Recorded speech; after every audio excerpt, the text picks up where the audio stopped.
Hello everyone, welcome back to the Samajik Guru channel. आज हम करने जा रहे हैं क्लास 8th के कंप्यूटर का हॉलीडेज होमवर्क। तो वीडियो को स्टार्ट करते हैं बच्चों। उससे पहले अगर चैनल पे नए आए हैं तो चैनल को फटाफट से सब्सक्राइब कर लो, क्योंकि यहाँ पर इस तरीके का हेल्पफुल कंटेंट अपलोड होता रहता है। तो चलिए बिना देरी के वीडियो स्टार्ट करते हैं। तो सबसे पहला क्वेश्चन है हमारे पास कि टाइपिंग ट्यूटर क्या है, और इसके बारे में आपने 2 से 3 लाइन लिखनी है। ठीक है, तो टाइपिंग ट्यूटर एक सॉफ्टवेयर प्रोग्राम है बच्चों। पंजाबी मीडियम में भी आंसर साथ साथ ही दिया जा रहा है और एक्सप्लेन मैं आपको साथ ही कर रही हूँ। ठीक है, तो टाइपिंग ट्यूटर जो है वो एक सॉफ्टवेयर प्रोग्राम है जो कि डिजाइन किया जाता है ताकि हम टच टाइपिंग स्किल को जो है वो सीख सके और अपनी स्पीड को जो है वो इम्प्रूव कर सके। ठीक है, it provide structured lessons, exercises and games that teach correct finger placement. तो इसमें ना अलग अलग तरीके के लेसन्स होते हैं, एक्सरसाइजेस होते हैं, गेम्स होते हैं, जिससे जो हमारी करेक्ट फिंगर प्लेसमेंट है वो इम्प्रूव होती है, हमारी टाइपिंग स्पीड इम्प्रूव होती है और हम एक्यूरेसी जो है, एक्यूरेट वर्ड्स जो है वो टाइप करना शुरू कर देते हैं। ठीक है, अगला क्वेश्चन है what is the use of num lock key. तो नम लॉक यानी कि नंबर लॉक की का क्या इस्तेमाल होता है वो आपने बताना है। ठीक है, तो जो नम लॉक की है उसका इस्तेमाल न्यूमेरिक कीपैड को, जो कि कीबोर्ड के राइट साइड होता है, उसको कंट्रोल करने के लिए किया जाता है। ठीक है, तो जब नम लॉक जो है वो ऑन होता है, यानी कि जब जो नम लॉक की को जब आप बटन प्रेस करते हैं तो उसके ऊपर ना कीबोर्ड पे एक लाइट जलती है। ठीक है, तो जब वो लाइट जल रही होगी तो आप बटन प्रेस करोगे तो 0 to 9 जो भी मतलब कि नंबर्स हैं वो टाइप कर सकते हो। और जब ये ऑफ होगा तो इसका इस्तेमाल जो है वो नेविगेशन की, जैसे कि एरो की, home, and, page up, page down, है ना, या कर्सर को मूव करना, इसके लिए किया जाता है। अगला क्वेश्चन है डिफरेंस बताना है आपने अनमोल लिपि और रावी फॉन्ट में। ठीक है, तो देखो अनमोल लिपि जो है ना वो जो है वो फोनेटिक फॉन्ट है, जबकि जो रावी है वो यूनिकोड फॉन्ट है। ठीक है, जो अनमोल लिपि है उसको सीखना आसान है और ये साउंड के बेसिस पे काम करता है। ठीक है, जबकि जो है रावी को सीखने के लिए आपको जो है नॉलेज होनी चाहिए स्टैंडर्ड पंजाबी कीबोर्ड लेआउट की। ठीक है, इसका इस्तेमाल जो है अनमोल लिपि का जो है वो commonly use for personal typing and basic document type करने के लिए इसका इस्तेमाल किया जाता है। और रावी का इस्तेमाल जो है ऑफिशियल वर्क, गवर्नमेंट वेबसाइट्स या दूसरे यूजर्स के लिए किया जाता है। कंपैटिबिलिटी की अगर हम बात करें तो may face issues in displaying text correctly on different platform. तो अलग अलग प्लेटफॉर्म पे जब आप इसे खोलोगे तो बहुत बार होता है कि टेक्स्ट प्रॉपरली नहीं दिखते। ठीक है, तो वो चीजें हो सकती है। ठीक है, और ये हाईली कंपेटेबल होता है और सभी डिवाइसेस पर, है ना, और इंटरनेट पर सही तरीके से ये दिखता है। ठीक है, इसके बाद देखो ये तीनों क्वेश्चन हमने कर लिए। अब आगे देखते हैं क्या क्वेश्चन है हमारे पास। पंजाबी मीडियम में भी एक बार आंसर जो है वो देख लो इसका। ठीक है, इसके बाद अगला देखो बेटा यूनिकोड।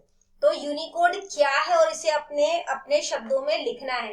तो यूनिकोड जो है वो एक ग्लोबल स्टैंडर्ड होता है that assigns a unique number two every character, जिसमें कि हर कैरेक्टर का एक यूनिक नंबर होता है, सिंबल होता है या इमोजी होता है ना, अलग अलग लैंग्वेज में।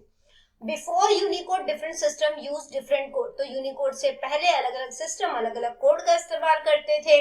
ठीक है, often causing text to appear as gibberish. ठीक है, तो जिसकी वजह से जो है वो बहुत सारी गलतियां जो है वो कह सकते हो कि हो जाती थी। ठीक है, Unicode act as a universal language. तो यूनिकोड जो होता है वो यूनिवर्सल लैंग्वेज की तरह काम करता है, ensuring that text display correctly across all devices and websites worldwide। ठीक है, तो ये बेसिकली आप किसी भी जो है मतलब कि डिवाइस पे अगर आप ये फाइल जो है ओपन करते हैं जिसमें कि यूनिकोड स्टैंडर्ड का इस्तेमाल किया जाता है, यूनिकोड लैंग्वेज का इस्तेमाल किया जाता है, तो ये सभी डिवाइसेस पर इजीली जो है वो खुल जाती है और आपको जो टेक्स्ट उन्होंने भेजा है वही टेक्स्ट देखने को मिलता है। ठीक है, देखो हमने यहाँ पर देखा था रावी जो है वो एक यूनिकोड फॉन्ट है। ठीक है, तो यहाँ पर इसके बाद अगला क्वेश्चन देखो आप, जो कि है यूनिकोड जो है वो पंजाबी टाइपिंग के लिए क्यों इम्पोर्टेंट है। 2 से 3 पॉइंट जो है वो आपने बताने हैं। ठीक है, तो देखो सबसे पहले यहाँ पर हमें आंसर दिया गया है कि यूनिकोड जो है पंजाबी टाइपिंग के लिए क्यों जरूरी है। हर जगह इसका इस्तेमाल किया जा सकता है, वर्क्स एवरीवेयर, है ना।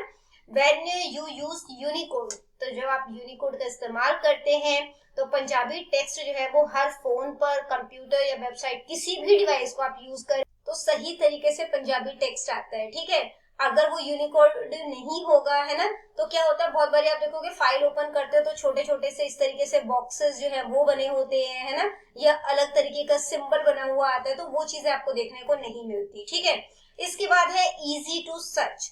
तो सर्च इंजन में जब आप बेसिकली जैसे आप गूगल यूज कर रहे हो, उसमें अगर आप पंजाबी टेक्स्ट में जो है कोई वर्ड देते हो, उसको कोई सर्च चीजें करते हो, तो वो आप इजीली कर सकते हो। ठीक है, इसका मतलब है कि this mean people can easily find your document और post when they search for them online. तो अगर आपके डॉक्यूमेंट पंजाबी में है और अगर कोई इसे सर्च करना चाहता है, आपकी वेबसाइट है, तो यहाँ पर जो है उसको सर्च इजीली किया जा सकता है। और फिर है इजी शेयरिंग। इसके ये जो डॉक्यूमेंट्स होते हैं, ठीक है, वो इजीली शेयर किए जा सकते हैं और इसमें कोई मिस्टेक्स वगैरह जो है वो नहीं होती है। ठीक है, मिस्टेक इन द सेंस कि कोड जो है वो प्रॉपर जो है वो बने हुए आते हैं जो पंजाबी अल्फाबेट्स में लिखा है।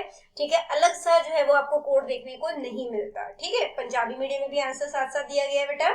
इसके बाद है इनपुट डिवाइस क्या है, 2 एग्जाम्पल दो। आउटपुट डिवाइस क्या है, 2 एग्जाम्पल दो। ठीक है, तो देखो इनपुट डिवाइस वो हार्डवेयर कंपोनेंट होता है, मतलब वो कंपोनेंट या पार्ट जिसको कि हम लोग टच कर सकते हैं। ठीक है, तो इनपुट डिवाइस वो हार्डवेयर कंपोनेंट है जो कि डेटा को प्रोवाइड करता है और सिग्नल्स को कंट्रोल करता है। ठीक है, जैसे कि कीबोर्ड और माउस। इसके बाद आउटपुट डिवाइस जो है वो मतलब कि कह सकते हो पीस ऑफ कंप्यूटर हार्डवेयर है। ठीक है, जो कि प्रोसेस्ड डेटा को रिसीव करता है, यानी कि प्राप्त करता है, और बेसिकली ये हमें रिजल्ट दिखाता है। ठीक है, तो जो भी मतलब कि इसने आंसर जो है वो निकाला है वो ह्यूमन परसिपिटेबल फॉर्म यानी कि टेक्स्ट, इमेज, साउंड या फिजिकल ऑब्जेक्ट के फॉर्म में दिखाता है। ठीक है, जैसे कि मॉनिटर एंड प्रिंटर।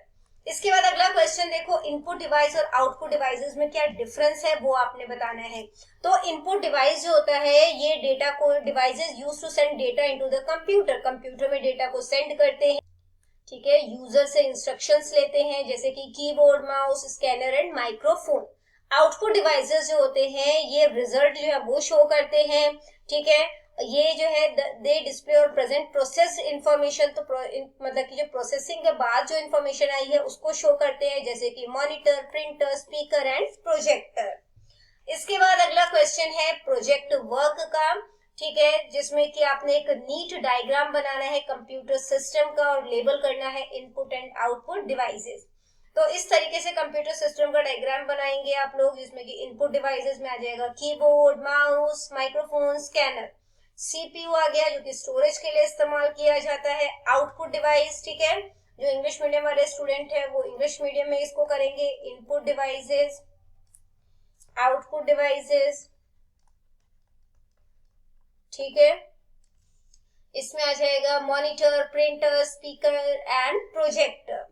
ठीक है, इसके बाद देखो बेटा, right any 5 input devices and 5 output devices with 1 use of each. सबका यूज भी बताना है आपने, 5 इनपुट डिवाइस और 5 आउटपुट डिवाइस बताना है। ठीक है, कीबोर्ड का इस्तेमाल जो है वो टेक्स्ट, नंबर, कमांड को टाइप करने के लिए। माउस का इस्तेमाल चीजों को सेलेक्ट करने के लिए या नेविगेट करने के लिए। स्कैनर का इस्तेमाल जो है वो जो फिजिकल डॉक्यूमेंट्स है ना, उसको डिजिटल इमेज में कन्वर्ट करने के लिए। माइक्रोफोन का इस्तेमाल जो है वॉइस को रिकॉर्ड करने के लिए किया जाता है।